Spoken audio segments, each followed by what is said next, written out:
Bueno, damos gracias, Señor, por la posibilidad que tenemos de estudiar la palabra. Es muy lindo estudiar la palabra del Señor. Es tan lindo que nos genera, aunque uno tenga poco tiempo, por ejemplo, nos genera una carga. Yo conversaba con mi colega en el trabajo secular, él es conocedor del Evangelio también, y le contaba acerca de varios viajes que tenía que hacer. Y él me decía que debería hacer una pausa un poquitito, porque aparte del trabajo secular tengo que toda esa cosa. Yo le decía, como él conoce el Evangelio, le comentaba acerca de Jeremías, que él decía que trató de no hacerlo, pero fue como un juego dentro de sí. Y la verdad es que yo creo que todo creyente pasa por eso, puede estar cansado, pero servir al Señor no representa mayor cansancio, sino que es una alegría. Puede cansarse uno en lo físico a veces, pero es una alegría muy grande. Así que yo creo que compartimos ese gozo de poder ir a su palabra constantemente y estudiar, en este caso, Salmos, un libro tan maravilloso que tiene absolutamente de todo. Y la semana pasada comenzamos a estudiar el Salmo 50 y había pensado estudiar en dos partes nomás el Salmo 50, pero cuando uno va preparando el estudio se da cuenta de que si lo hace muy rápido va a perder mucho contenido. Entonces el Señor me llevó seguramente a pensar que era bueno dividirlo en tres partes. Así que hoy día vamos a estudiar la segunda parte del Salmo, que va desde los versículos 7 al 15, tal como acabamos de leer. El título va a ser Invócame en el día de la angustia. Esta parte me costó cuando lo estudiaba anexarlo exactamente a la idea que tienen los versículos 7 al 14. El 15 dice Invócame en el día de la angustia, pero tiene una relación muy directa. Después lo vamos a ver. De todas maneras, el tema que predomina en estos versículos es el que está acá, como el subtítulo que le puse a esta parte, que sería obediencia y no sacrificio, porque ese es lo que predomina, es la idea que predomina en estos versículos. Obediencia y no sacrificios. Cuando decimos obediencia y no sacrificio, ¿en qué versículo piensan ustedes? ¿Mm? O en historia, ¿qué historia? Sí, exactamente, de Saúl. Pensamos en eso porque ahí también lo vamos a considerar hoy día. Entonces vamos a leer nuevamente. El estudio consiste siempre, para cualquiera que esté estudiando la Biblia, en leer muchas veces el texto. ¿Mm? Más que leer comentarios, leer muchas veces el texto, porque la Biblia es un libro espiritual y de milagros. Entonces el Señor obra a través de su palabra directamente. Voy a leer entonces nuevamente los versículos 7 al 15. Voy a invitarlo a que, puesto de pie, escuchen la palabra del Señor. Así dice la palabra de Dios. Oye, pueblo mío, y hablaré. Escucha, Israel, y testificaré contra ti. Yo soy Dios, el Dios tuyo. No te reprenderé sobre tus sacrificios, ni por tus holocaustos que delante de mí están siempre. No tomaré de tu casa becerros, ni machos cabríos de tus apriscos, porque mía es toda bestia del bosque, y los millares de animales en los collados. Conozco todas las aves de los montes, y en mi poder están las fieras del campo. Si yo tuviese hambre, no te lo diría a ti, porque mío es el mundo y su plenitud. ¿Tengo de comer yo carne de toros o de beber sangre de machos cabríos? Sacrifica a Dios alabanza y paga tus votos al Altísimo, e invócame en el día de la angustia, te libraré y tú me honrarás. Oremos. Padre nuestro que estás en los cielos, te damos gracias por tu palabra que hemos leído y rogamos, Señor, que nos ilumines con tu Espíritu Santo para ver la maravilla en tu ley, para darnos cuenta, Señor, de que qué es lo que tú quieres, Señor, en cuanto a la adoración de nosotros. ¿Será importante los sacrificios que nosotros hacemos o los ritos y ceremonias? ¿O tú quieres ver algo más en nosotros? Ayúdanos a entender esto en el día de hoy. Lo rogamos en el nombre de Jesús. Amén. Tomen asiento. Y hoy día vamos a encontrar que Dios nos agrada de los sacrificios vacíos. Nos agrada de los sacrificios vacíos. ¿Ah? Y también vamos a aprender hoy día que nosotros debemos obedecer, ser agradecidos, confiar verdaderamente en el Señor, especialmente en los tiempos de angustia, que es cuando se prueba al creyente. Porque a veces tenemos nosotros un conocimiento teórico que no lo probamos, o sea, no lo practicamos. Pero cuando llega el momento de la prueba, por eso se llama prueba, se aprueban, se prueba en realidad lo que nosotros habíamos pensado. Lo- los sacrificios en la vida, muchos hacen sacrificios. No sé si ustedes se han fijado que hay personas dentro de las religiones que predominan, por lo menos en América Latina, que hacen grandes sacrificios físicos. Y algunos se llegan a hacer heridas en el cuerpo, por hacer sacrificio para lograr alguna gracia del Señor. Una de los más conocidos son las mandas. Las mandas. Ahora viene una fiesta, parece, no estoy seguro si es la fiesta del Carmen, pero una de esas fiestas católicas viene. Hay gente que hace mandas, entonces hace unas procesiones haciendo sacrificios, ¿ya? Y yo quería contarle un poco la historia antes de comenzar. No contarle, sino que recordar un poco de esta historia de este gran misionero, David Livingstone. No sé si recuerdan de él, uno de los grandes misioneros que fue ¿a qué parte? ¿A qué continente? A África, ¿verdad? Bien conocido David Livingstone. Y parte de su historia ilustra un poco lo que es el Salmo 50, pero entendiendo el Salmo 50, practicando lo que el Señor nos dice en el Salmo 50. Bueno, David Livingstone fue un médico y misionero que dedicó toda su vida para llevar el Evangelio a África. En el tiempo en que David Livingstone fue a África, era un tiempo donde ser misionero, sobre todo en África, era visto por las demás personas como una sentencia de muerte. De esa manera era visto ir a predicar el Evangelio en esas tierras difíciles. Por eso es que, tanto así que en esos tiempos se cuenta la historia, no traje el nombre de un misionero que fue a estas islas que se llaman, que están en Oceanía, donde habían caníbales y todo eso, y entonces él, le dijeron, tú vas ahí y estás firmando tu sentencia de muerte. Entonces él empacó todas sus cosas adentro de un ataúd y viajó con su ataúd, como para demostrar que efectivamente podía ser así, pero que sin embargo él lo iba a hacer por amor al Señor. Entonces él fue y no sucedió nada, eso tuvo 35 años predicando y finalmente murió ahí en esa isla. Y cuando murió, en la lápida le pusieron, cuando él llegó no había ningún cristiano acá, y cuando él murió no había ningún pagano. Bueno, David Livingstone hizo algo parecido.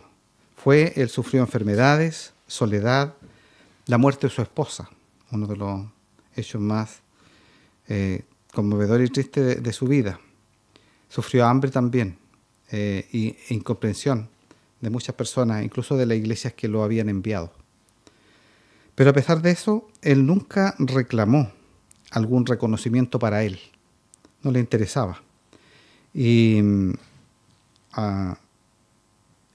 ni tampoco él le puso énfasis y contó acerca de los sacrificios que hacía.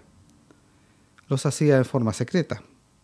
Y en una famosa carta él dijo, no hago sacrificio alguno, o ninguno de mis sacrificios son importantes, podríamos decirlo, cuando recuerdo todo lo que Cristo ha hecho por mí. Y ese pensamiento de David Livingstone refleja perfectamente la enseñanza del Salmo 50, especialmente estos versículos que vamos a estudiar hoy día, versículos 7 al 15, donde Dios le dice a su pueblo que Él no necesita sacrificios vacíos, porque todo le pertenece a Él. Pero sí Él quiere una relación verdadera con quienes le invocan con fe y gratitud. Las muchas dificultades que enfrentó Livingstone no eran sacrificios en el sentido religioso externo, sino una vida ofrecida voluntariamente en obediencia agradecida al Señor. En Romanos 12, 1 y 2 dice, así que hermano, os ruego, por la misericordia de Dios, que presentéis vuestros cuerpos en sacrificio vivo, santo, agradable a Dios, que es vuestro racional culto. Y no os conforméis a este siglo, mas reformados por la renovación de vuestro entendimiento, para que experimentéis la buena voluntad de Dios, agradable y perfecta. Bien, también quería recordar, porque muchas veces nosotros hacemos sacrificios. El sacrificio se puede mirar de dos maneras. Cuando lo hacemos en gratitud al Señor por una vida entregada a Él, sin pedir algo para nosotros, o cuando lo hacemos para conseguir algo de Dios, o por intereses personales. Y eso me lleva a otra historia, y esta es la que habíamos comentado al principio, que es la vida del rey Saúl, y que está relatada este episodio en 1 Samuel capítulo 15, en todo el capítulo. Y ahí encontramos una historia que, para resumirla, vamos a decir que Dios le ordenó al rey Saúl que destruyera a un pueblo enemigo de Israel y a su rey muy malvado que lo conducía. Este pueblo era Amalek, o conocido como los amalecitas, que habían sido enemigos de Israel y que durante el paso por el desierto ellos fueron realmente malos con Israel. Entonces el Señor quiso, porque había una promesa, de que Saúl cumpliera eso y destruyera a este pueblo por completo y a su rey. Y no solamente eso, sino que tenía que destruir también todo el ganado, ovejas, bueyes, todo tenía que destruir. Entonces, Saúl, sin embargo, desobedeció o no obedeció completamente lo que Dios le había ordenado. Si bien hizo la guerra que correspondía, destruyó a Amalek, pero le perdonó la vida al rey y a algunas otras personas.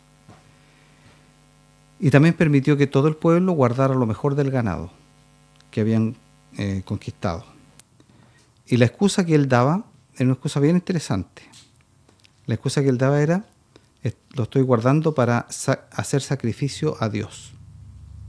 Se veía como una excusa más o menos sensata desde el punto de vista humano. Pero cuando Samuel lo confronta, o Dios lo confronta a través de Samuel, Saúl justifica su acción diciendo que lo hizo para ofrecer sacrificio a Jehová. Y entonces ahí es que Samuel, el profeta Samuel, le dice estas palabras que han quedado y que resuenan hasta nuestros días. Entre otras cosas, bueno, más adelante también le dice que así como él le rompió su manto, así será rasgado también el reino de Israel. Y él va a dejar de ser rey. El Señor lo ha desechado. Pero Samuel le dice estas palabras porque Saúl ponía como excusa de que él efectivamente no había obedecido, pero él era muy pragmático porque necesitaba a esos animales para hacer sacrificio a Jehová. Es como cuando alguien dice: yo estoy en desobediencia, pero estoy ayudando en la iglesia. Entonces él le dice lo siguiente: y Samuel le dijo: ¿tiene tanto contentamiento con los holocaustos? ¿Tiene Jehová tanto contentamiento con los holocaustos y víctimas como en obedecer a las palabras de Jehová? Ciertamente el obedecer es mejor que los sacrificios, y el prestar atención que el cebo de los carneros, porque como el pecado de adivinación es la rebelión, y como ídolos e idolatría el infringir. Por cuanto tú desechaste la palabra de Jehová, él también te ha desechado, para que no seas rey. Dios entonces no se agrada de rituales si hay desobediencia en el corazón. De esta historia nosotros aprendemos que la obediencia total a la palabra de Dios es más valiosa que cualquier ofrenda externa o cualquier sacrificio que nosotros podríamos hacer o cualquier ceremonia o rito. Saúl fue rechazado como rey por su desobediencia, aunque él intentaba cubrirla con excusas bastante religiosas y que podían parecer buenas. Y de eso es lo que habla entonces los versículos 7 al 15 de este Salmo 50, que les invito para que consideremos ahora a continuación. Con respecto al título, ya lo vimos la semana pasada, pero voy a destacar dos cosas nomás para recordar de la semana pasada. Es el primer salmo que aparece en la Biblia de Asaf. ¿Ya? ¿Quién era Asaf? Y estas son las dos cosas que quiero recordar. Primero, Asaf era un músico importante, director de coro, ¿no es cierto?, en los tiempos de David y de Salomón, y que después toda su descendencia siguió trabajando en este ministerio. Ese es lo primero. Pero lo segundo es que aparte de cantante, podríamos decir, ¿qué otra cosa era? Profeta. Era profeta porque hay algunos versículos que, como ya lo vimos la semana pasada, no los vamos a repetir ahora, no los vamos a leer otra vez, pero aparecen en el mismo Primera de Crónica 15, 17 al 19. Bueno, ahí sale como que era cantante, pero también en Primera de Crónica 25, 1 y Segunda Crónica 29, 30 aparece también que era profeta.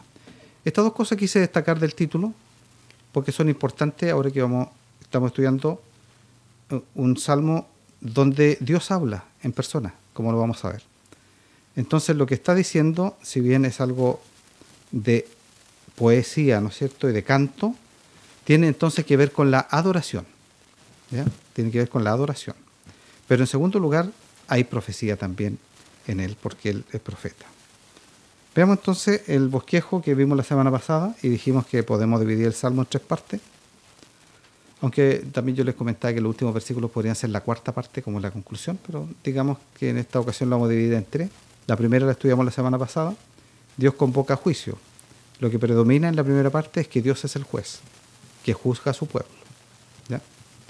Y la segunda parte, versículos 7 al 15, que vamos a ver hoy día, hay una reprensión, son 2 reprensiones las que hace Dios a su pueblo como juez. Y la primera es que les reprende la falsa adoración o la hipocresía en la adoración. Es decir, adorar a través de ritos, pero no de corazón, ¿ya? Y en la segunda parte les reprocha su rebeldía y su desobediencia. De eso más o menos es lo que trata el Salmo. Comencemos entonces. Versículo 7. Oye, pueblo mío, y hablaré. Escucha, Israel, y testificaré contra ti. Yo soy Dios, el Dios tuyo. Ahora hay algo que quiero que ustedes se den cuenta en este versículo. Para hacerlo más fácil, se supone que en todo el Salmo está hablando Dios, ¿no es cierto? Dios habla en toda la Biblia. Pero siempre lo hace a través de personas y a veces está en primera persona, en segunda, tercera. ¿Quién está hablando los primeros 6 versículos? ¿Y quién está hablando desde el versículo 7 en adelante? ¿Quién es el hablante? O la persona hablante, gramaticalmente. En los primeros versículos, muy bien, los primeros versículos, el mismo salmista podríamos decir, como ya sabemos quién es, entonces decimos Asaf. Asaf está hablando en realidad está hablando como un heraldo de Dios, en nombre de Dios, por supuesto, es Dios mismo hablando a través de Asaf. Pero gramaticalmente decimos que Asaf es el que está hablando aquí en esta parte como un heraldo de Dios. Y está diciendo, y vamos a ver en qué termina lo que está hablando Asaf. Termina en el versículo 6 diciendo, y denunciarán los cielos su justicia porque Dios es el juez. Él termina concluyendo que Dios es el juez. Y después, los versículos 7 en adelante, ¿quién habla? Dios mismo. Dios mismo porque la forma como se presenta dice, oye pueblo mío, ahí podría ser cualquiera, ¿no es cierto? No sabemos todavía, hablaré, escucha Israel y testificaré contra ti. Yo soy Dios, es Dios el que está hablando. Hay un cambio, entonces, en la persona hablante de este salmo. En el versículo 7 aparece entonces este cambio. Y desde aquí hasta el final va a seguir hablando Dios. Como que Asaf presenta al juez, el juez pasa al estrado y comienza a hablar. Y cuando lo presenta Asaf dice, Dios es el juez. O aquí está el juez que les va a hablar. Y ya hemos convocado como testigo al cielo y a la tierra, y ahora entonces comienza el juicio, y el juez comienza a hablar. Y lo que hace este juez es que, Dios, es que él está testificando en contra de su pueblo, y en los versículos que nos toca hoy día, está testificando o reprochando la falsa adoración. Y en los versículos finales, del 16 al 22, le reprocha su rebeldía. Y apela, como vemos en el versículo, al hecho de que yo soy Dios, el Dios tuyo, y se repite 2 veces. Creo que esto es importante en varios aspectos. Primero, porque ¿a quién está juzgando Dios en este salmo? A su pueblo. Y cuando Dios habla con su pueblo, habla directamente, personalmente. Muchas veces Dios también está hablando a otras naciones paganas. Y generalmente cuando habla a otras naciones lo habla a través de intermediarios, que pueden ser profetas, ¿verdad? Pero en este caso, como está hablando con su pueblo, lo hace en primera persona. Y le da a conocer un dato que todos deberíamos saberlo muy bien, pero que generalmente se nos olvida o no le ponemos atención. Y es el hecho de que Él es Dios, por una parte, y no solamente eso, que es el Dios nuestro. Y a veces se nos olvida que Dios es Dios, claro, sabemos, pero que nuestro Dios se nos olvida sobre todo en la forma de vivir. Entonces es lo primero que aparece en este versículo 7. ¿Para qué? Para que pongamos atención. Pongan atención en lo que les voy a decir, porque no es algo muy conocido. Es muy frecuente, a mí me ha pasado, sobre todo cuando mi padre predicaba o conversaba con personas, yo hervía de celo y de rabia a veces, porque él hablaba palabras tan sabias y la gente lo tomaba, no le tomaba la importancia a lo que él estaba diciendo. Y decía, sí, ya lo sabemos, ya lo sabemos. Y a veces puede pasar eso con nosotros en este salmo. Sí, sabemos nosotros que no debemos presentar un sacrificio vacío. Pero muchas veces presentamos sacrificios vacíos. Entonces aquí lo que está haciendo este versículo es llamando la atención para que tomemos en serio y le tomemos el peso a esta acusación que el Señor está haciendo. Yo soy el Dios de toda la tierra, pero específicamente soy el Dios de ustedes que son el pueblo. Habiendo dicho eso, entonces partimos ya ahora con el versículo 8, donde hay algo muy especial que es casi como una aclaración, porque muchas veces entendemos mal el concepto general de lo que dicen estos versículos. Y el malentendido es el hecho de que nosotros decimos, a Dios no le agradan las ceremonias, los ritos, los sacrificios, no le agrada nada de eso. Y como no le agrada, entonces yo no voy a la iglesia, pues yo sé que a Dios no le agrada eso, entonces yo alabo al Señor en mi casa tranquilamente. ¿Será eso?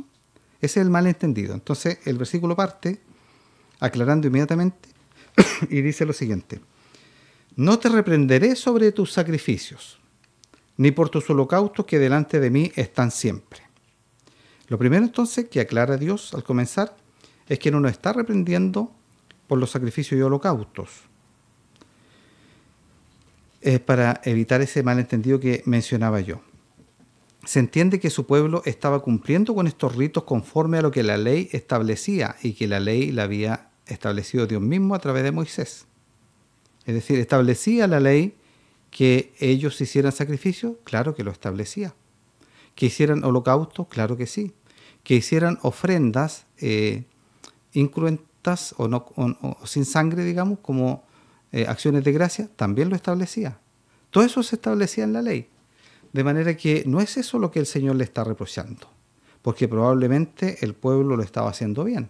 Estaba haciendo todos los sacrificios que debían hacerse y los holocaustos, y no es por eso entonces que el Señor lo estaba reprendiendo.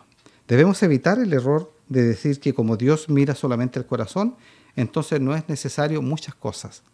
Y algunos dicen, no es necesario entonces la Santa Cena, el bautismo, asistir a la iglesia y cualquier otra cosa. Es necesario, por supuesto. No es eso lo que el Señor está reprochando, que hagamos esas cosas, sino que lo que está reprochando es en cuanto a la adoración de corazón. ¿Cuál es la actitud de nosotros al hacer todos estos sacrificios? El mandato principal de Dios, entonces, cuando estableció la ley, también es importante recordarlo. Cuando estableció Dios la ley acerca de los sacrificios, el mandato principal siempre Dios lo estableció, que el mandato no era hacer el sacrificio. El mandato principal en toda la ley antigua era la obediencia. ¿Recuerdan Proverbios capítulo 29, donde se hace un resumen de toda la ley? Y ahí se hace incluso una referencia al hecho de que si ustedes obedecen la ley, entonces las bendiciones van a ser sobre ustedes, pero si ustedes no la obedecen, entonces las maldiciones vienen sobre ustedes. Porque lo que le importaba al Señor al establecer todos estos ritos era la obediencia de su pueblo. Y como también voy a leer además en Jeremías 7, 22 al 23, para recordar esto. Dice así: porque no hablé yo con vosotros o con vuestros padres, ni les mandé el día que los saqué de la tierra de Egipto acerca de holocausto y de víctimas. Mas esto les mandé diciendo, escuchad mi voz y seré a vosotros por Dios, y vosotros me seréis por pueblo, y andad en todo camino que os mandare para que os vaya bien. Entonces ahí se recuerda en este versículo que lo que al Señor le importaba principalmente era la obediencia. Y también en Miqueas 6, del 6 al 8, dice así: ¿Con qué prevendré a Jehová y adoraré al alto Dios? ¿Vendré ante él con holocaustos, con becerros de un año? ¿Se agradará Jehová de millares de carneros o de 10,000 arroyos de aceite? ¿Daré mi primogénito por mi rebelión, el fruto de mi vientre por el pecado de mi alma? Incluso se va al infinito y más allá, podemos decir, diciendo todo lo que podríamos hacer, ¿verdad?, para agradar a Dios. Oh hombre, Él te ha declarado que sea bueno. ¿Y qué pida Jehová de ti, Jehová? Solamente hacer juicio y amar misericordia y humillarte para andar con tu Dios.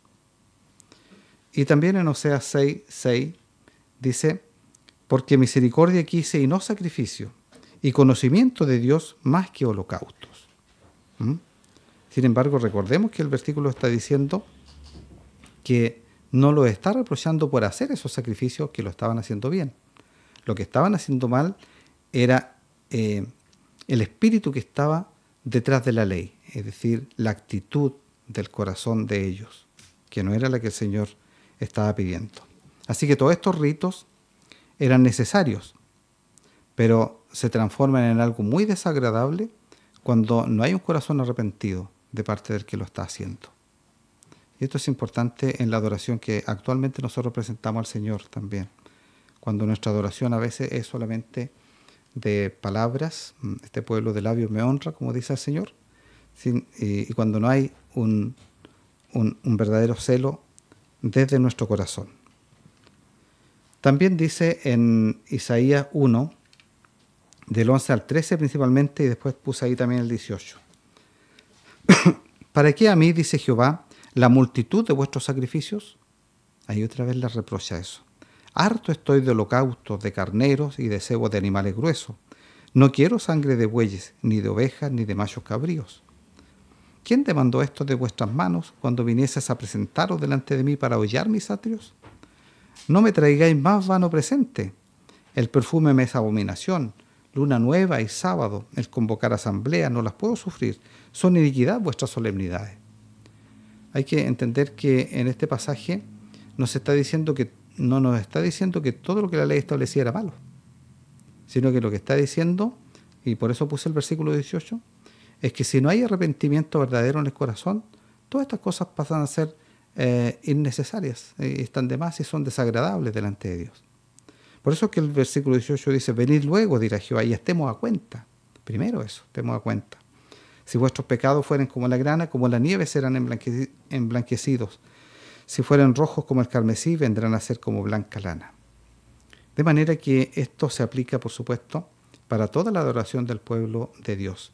Pero también, por supuesto, se aplica para la salvación de nuestra alma. ¿Cuántas personas buscan la salvación de su alma a través de sacrificios, de obras, de esfuerzos, de méritos, pero no lo buscan con un cambio en su corazón, con un arrepentimiento de su corazón? Por eso que muchas personas que llegan a la iglesia y que permanecen por algún tiempo, luego se van, porque nunca han experimentado el nuevo nacimiento, que es tan necesario como lo hemos visto también los días domingos. Si alguien no entiende realmente que debe arrepentirse de sus pecados, debe tener convicción de pecado, entonces va a ser difícil que permanezca en la fe cristiana. Bien, sigamos analizando después que da a conocer, ¿verdad?, esta parte importante de este mensaje, que acerca de que no nos iba a reprender el Señor por las cosas que estábamos haciendo que debíamos hacer, sino que su reprensión era por la actitud que nosotros tenemos en nuestro corazón. Entonces, luego de eso, da un montón de argumentos que lo voy a leer todos juntos, de los versículos 9 hasta el 13, porque es un todo. Dice, no tomaré de tu casa becerros, ni machos cabríos de tus apriscos, porque mía es toda bestia del bosque. y los millares de animales en los collados. Conozco todas las aves de los montes y en mi poder están las fieras del campo. Si yo tuviese hambre, no te lo diría a ti, porque mío es todo el mundo y su plenitud. ¿Tengo yo de comer carne de toros o de beber sangre de machos cabríos? Entonces, Dios rechaza los sacrificios vacíos y que son solamente externos. Y da a conocer varios motivos, como se menciona acá en estos versículos, por los cuales Él lo rechaza. Primero porque, y es bueno que lo recordemos, que Dios no tiene necesidad de nada. Y esto puede chocar a todas las religiones del mundo, porque todas las religiones pretenden darle a Dios algo que nosotros podemos darle, como que si Dios estuviera necesitado de algo nuestro. Dios no pide sacrificio como si necesitara algo, como lo haría un ser humano, que nosotros pediríamos de otra persona algo porque necesitamos. Porque Él es dueño de todo lo creado. No le faltaría alimento, ni le falta, ni necesita que el hombre le provea lo que a Él le pertenece. Los sacrificios no son para suplir necesidades divinas. Por eso es que dice que ¿acaso Él comería carne de toros? ¿Tengo de comer yo carne de toro o de beber sangre de machos cabríos? Es absurdo entonces la idea de que Dios se complace en los sacrificios como si fueran un beneficio para Él. Y teológicamente podemos decir que es absurdo también cuando toda la religión del mundo pretende ganar la salvación a través de un esfuerzo, de un sacrificio, de una obra que uno pudiera hacer. ¿Para qué? Si el Señor no la necesita. Estos sacrificios no pueden ser ofrecidos para alimentar a Dios o para sostenerlo a Él. Recordemos que el verdadero propósito de los sacrificios es un propósito espiritual. El objetivo de los sacrificios debe ser la obediencia, la gratitud del que adora, no la ejecución de un rito, sencillamente, como a muchos nos pasa, ¿verdad? Dios quiere un corazón humilde, obediente, más que una ceremonia vacía. También se ha mencionado, muchos comentaristas ven que todo lo que se menciona acá tiene que ver también con la hipocresía con que nosotros hacemos las cosas o la adoración. Estos versículos reprenden la falsa religiosidad de quienes ofrecen sacrificios pensando que así pueden ganarse el favor divino, sin una vida consagrada. La confianza en un rito, sin el corazón, es algo inútil. Cuando el apóstol Pablo hablaba con personas paganas, ahí en el capítulo 17, si no me equivoco, sí, de Hechos, en Atenas, ahí hablaba con personas paganas y les recordaba estas verdades, porque los paganos estaban llenos de adoración, estaban saturados de adoración falsa y tenían todo tipo de altares. Y entonces Pablo les dice lo siguiente: el Dios que hizo el mundo y todas las cosas que en él hay, como sea Señor del cielo y de la tierra, no habita en templo hecho de mano, ni es honrado con manos de hombre, necesitado de algo, pues Él da a todos vida y respiración y todas las cosas. Pablo les recuerda eso para que ellos puedan entender realmente cómo es la relación que debemos tener con Dios. Y esto es importante hasta el día de hoy, porque hasta el día de hoy las personas piensan que le deben, que uno puede darle algo a Dios. Realmente no podemos conseguir de Él con nuestros méritos, con nuestras acciones y con nuestro esfuerzo, no podemos conseguir nada de Él. Eso es lo que está diciendo y se repite muchas veces en la palabra del Señor. Y en cuanto a la adoración, es lo mismo. Si no vamos a Él con un corazón arrepentido y con un corazón sincero, los ritos y cosas que podemos hacer, incluso las buenas obras, son vacías. No sirven y son desagradables delante de Dios. Y luego de dar a conocer todo este argumento, indicando que Él no tiene necesidad de todas estas cosas porque a Él le pertenece todo, absolutamente todo. Así que cualquier cosa que nosotros hagamos, para Él, el Señor no las necesita. Hay otro pasaje que dice que todas nuestras justificaciones son como trapo de inmundicia delante de Él, ¿verdad? Entonces, no es eso lo que significa la verdadera adoración. No es cumplir ritos y hacer cosas que nosotros pensamos que a Él le vayan a servir. Después que lo deja muy claro, entonces dice lo que sí debemos hacer. Porque da a conocer, ¿no es cierto?, en todos estos versículos del 9 al 13, de que todas estas cosas en realidad no le van a servir a Dios, porque Él no las necesita. Entonces, en el versículo 14 y 15 da a conocer entonces lo que sí debemos hacer. Y leamos entonces el versículo 14. Sacrifica a Dios alabanza y paga tu voto al Altísimo. Aquí hay algo de gratitud. En la ley antigua no solamente habían sacrificios con sangre u holocausto donde se quemaba por completo la víctima, sino que también habían otros que eran ofrendas voluntarias, que eran a veces vegetales, que no eran con sangre, eran de fruto de la tierra, que eran de gratitud. Y aquí nos habla el Señor de que lo que debemos hacer es sacrificar a Dios alabanza y pagar los votos al Altísimo. La gratitud es la clave para la adoración a Dios y es totalmente contraria a ofrecer sacrificio a Dios para obtener de Él algo como pago a nuestro esfuerzo. La gratitud lleva a la acción de gracias. Y esto es clave en la adoración. Cuando nosotros queremos adorar a Dios, debemos hacerlo por gratitud por lo que Dios nos hizo. Y toda la vida cristiana consiste en eso. El error de toda la religión, en el fondo, es tratar de hacer cosas para lograr algo de Dios. En cambio, la verdadera religión y lo que Dios establece en su palabra es hacer las cosas, pero por lo que Dios ha hecho por nosotros. Entonces, eso es un cambio muy grande en la filosofía o el pensamiento que uno debe tener. Tiene que ver con la gratitud, entonces. La adoración verdadera, entonces, es voluntaria y es agradecida, muy agradecida. Además, debemos cumplir nuestros votos o promesas, como sale aquí. Hay varios, a veces uno no habla mucho en la iglesia de los votos y promesas, porque la Biblia también es muy enfática en señalar que es mejor no prometer a Dios, ¿verdad? Es mejor no prometer, porque prometer y no cumplir, eso es muy malo. Hay un pasaje, ¿no es cierto?, que nos habla de eso. Pero sin embargo, siempre en la vida cristiana nosotros estamos haciendo votos o promesas, de alguna u otra manera. Por supuesto, la Biblia dice que no hay que jurar, pero en la vida cristiana hacemos. Hay varios que podríamos mencionar. Cuando nos recibimos de miembro en una congregación, nosotros hacemos un voto delante del Señor. Y a veces se nos olvida. A todos se nos ha olvidado. Cuando nos ordenamos los que somos pastores, también hacemos unos votos para el Señor. Y a veces se nos olvida. Cuando nos casamos, también es un pacto. Es un pacto que dice delante de Dios y con testigos más encima. Y también lo rompemos. Entonces, estamos acostumbrados a romper los votos que hacemos delante del Señor. Y el Señor, cuán misericordioso es con nosotros. Y hacemos votos constantemente, a pesar de que no debe ser la costumbre normal del creyente estar haciendo promesas al Señor todos los días.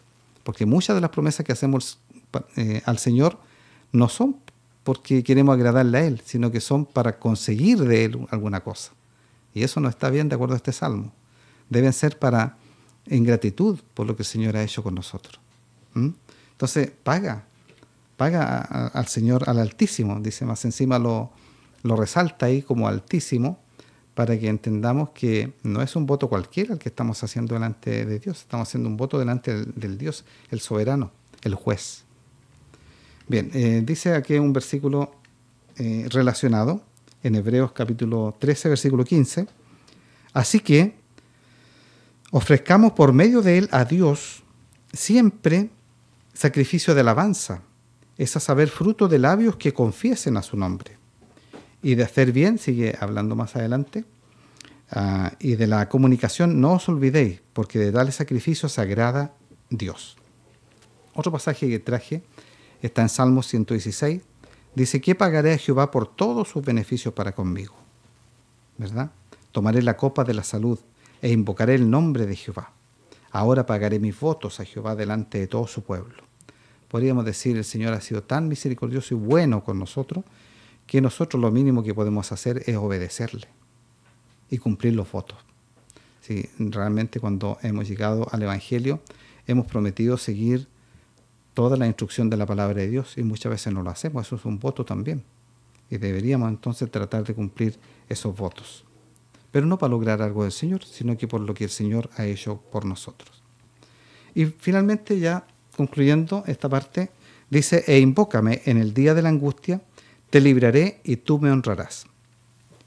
Entonces, el hecho de que el Señor quiere obediencia más que sacrificios, tiene que ver también con invocar al Señor en el día de la angustia. Además de la gratitud que se mencionaba en el versículo anterior, ¿verdad? Donde dice sacrifica a Dios sacrificios de alabanza y paga tus votos al Altísimo, luego dice e invócame. Es algo más que nos pide, invócame en el día de la angustia. Él promete librarnos y nosotros le honraremos. Lo que hasta este versículo se ha expuesto es una base teórica muy importante que se puede llevar a la práctica demostrando lo aprendido cuando, en la hora de la prueba. Ahí es cuando realmente se va a ver de qué estamos hechos o qué es lo que hemos aprendido en la vida cristiana. Podría ser que los otros versículos los pudiéramos saber teóricamente muy bien, pero cuando llegue la hora de la prueba es cuando realmente vamos a ver si efectivamente nosotros queremos darle a Dios un sacrificio de alabanza o si en realidad lo único que andábamos buscando de Él era bendiciones materiales y prosperidad, como siempre se busca. Entonces, en los momentos de las pruebas, muchos desean presentar sacrificios como el rey Saúl, que antepuso la obediencia a los sacrificios. Por eso Dios lo reprobó. David Livingstone, en cambio, hizo sacrificios de gratitud al Señor y nunca quiso algo para él, porque recordaba lo que había hecho el Señor Jesucristo. El camino de la obediencia es un camino perfecto, en donde todo está en su lugar. Nosotros le ofrecemos sacrificios de alabanza al Señor y adoración a Dios con gratitud y con plena confianza en Él. Y el Señor nos libra, porque dice, y te libraré y tú me honrarás. Y entonces nosotros con todo gozo honramos al Señor. ¿Se fijan que es un camino perfecto? El camino de la obediencia es el camino perfecto. Es el camino perfecto donde todo está bien. Puede venir el día de la angustia. Muchos son los males del justo, pero de todos ellos los librará Jehová. Viene la hora de la angustia a toda persona. Pero el camino de la obediencia es muy maravilloso porque en el día de la angustia entonces el Señor nos va a librar. Todo va a salir bien, es el camino perfecto. En cambio, cuando nuestros sacrificios son solo exteriores, cuando nos hemos pasado toda la vida haciendo cosas en la iglesia, en nuestra vida privada, nos hemos pasado toda la vida haciendo cosas para lograr algo del Señor, para que el Señor me dé salud, para que el Señor me dé un bienestar económico, para que el Señor me dé muchas cosas relacionadas con la familia, el trabajo y todas esas cosas. Entonces, cuando viene la hora de la prueba, realmente no va a haber liberación ni ninguna de estas cosas. En cambio, el camino de la obediencia es el camino perfecto. En conclusión, Dios prefiere un corazón sincero en lugar de los sacrificios vanos. Dios prefiere la obediencia que se manifiesta en una vida de santidad, y esto es muy importante, pero lo vamos a ver en otra oportunidad. Y Dios prefiere que confiamos plenamente en Él, en lugar de ofrecerle ritos y ceremonias. ¿Podemos vivir una vida de sacrificios? Esta es una buena pregunta. ¿Podríamos vivir una vida de sacrificios? Sí, pero agradable a Dios, como dice el versículo 1 de Romanos 12, ¿verdad? Que sea de corazón, con gratitud, con obediencia a su palabra, en santidad y con una confianza que sea exclusiva en Él. Termino con este texto. Me invocará y yo le responderé. Con Él estaré yo en la angustia, lo libraré y le glorificaré. Salmo 91, 15. Que el Señor nos ayude, queridos hermanos, para que nosotros también podamos tener esta forma de pensar que se menciona acá en el Salmo 50, en esta parte de los versículos 7 al 15. Que nuestros sacrificios no sean externos, que toda nuestra adoración no sea externa, sino que sea de corazón, y eso se manifiesta con una vida de gratitud al Señor, con obediencia y por supuesto con una confianza plena en Él. Que el Señor nos ayude.